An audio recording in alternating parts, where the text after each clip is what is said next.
నా హైడ్రేషన్ కోసం I just trust one thing, ఫుల్గా వాటర్ ఉండే కంట్రీ డిలైట్ వల్ల పొలాచి కోకోనట్స్. సో ఇప్పుడే కంట్రీ డిలైట్ యాప్ డౌన్లోడ్ చేసుకొని ఆర్డర్ చేయండి.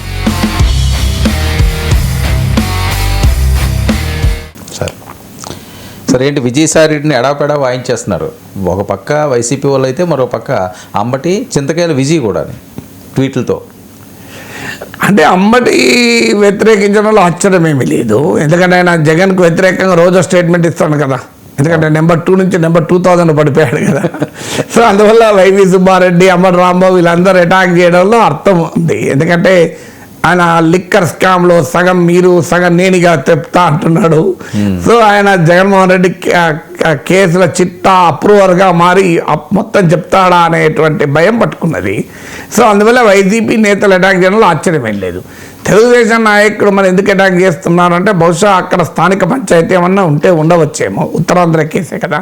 సో ఇంకోటి కూడా ఏంటంటే బహుశా టీడీపీ వాళ్ళకు ఒక ఫీలర్ ఏమన్నా అందిందేమో, ఎందుకంటే ఇక్కడ బీజేపీలో చేరి బీజేపీ ఎంపీగా ఎంపీగా రాడు అన్నామలై వచ్చేస్తున్నాడు అనుకోండి, మా అన్నామలై స్మృతి ఇరానీ వస్తుంది అనుకోండి, సో బీజేపీలో చేరుతారనేది టాక్. నేను ఆంధ్రప్రదేశ్ బీజేపీలో ఉన్న కొంతమంది ముఖ్యులతో కూడా మాట్లాడితే వాళ్ళు ఏం రూల్ అవుట్ చేయడం లేదు, మోస్ట్ ప్రాబబ్లీ అంటున్నారు. ఇప్పుడు కూలింగ్ పీరియడ్లో ఉన్నాడు విజయసాయిరెడ్డి.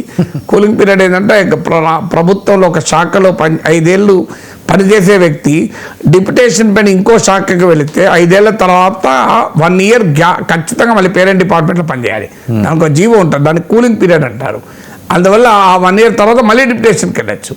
ఇప్పుడు ఆయన వైసీపీ నాయకుడిగా రాజీనామా చేసి ఒక 1 ఇయర్ కూలింగ్ పీరియడ్ అయ్యాక, సో పాప ప్రక్షాళన జరిగిపోయాక, ప్రజలంతా మర్చిపోయాక విజయసాయిరెడ్డి A2 అన్నది అప్పుడు మెల్లగా బీజేపీ నాయకుడిగా మీకు వాషింగ్ పౌడర్ నిర్మా కదా కేసీఆర్ భాషలో చెప్పాలంటే మొత్తం క్లీన్ అండ్ గ్రీన్గా బయటకు వస్తాడు.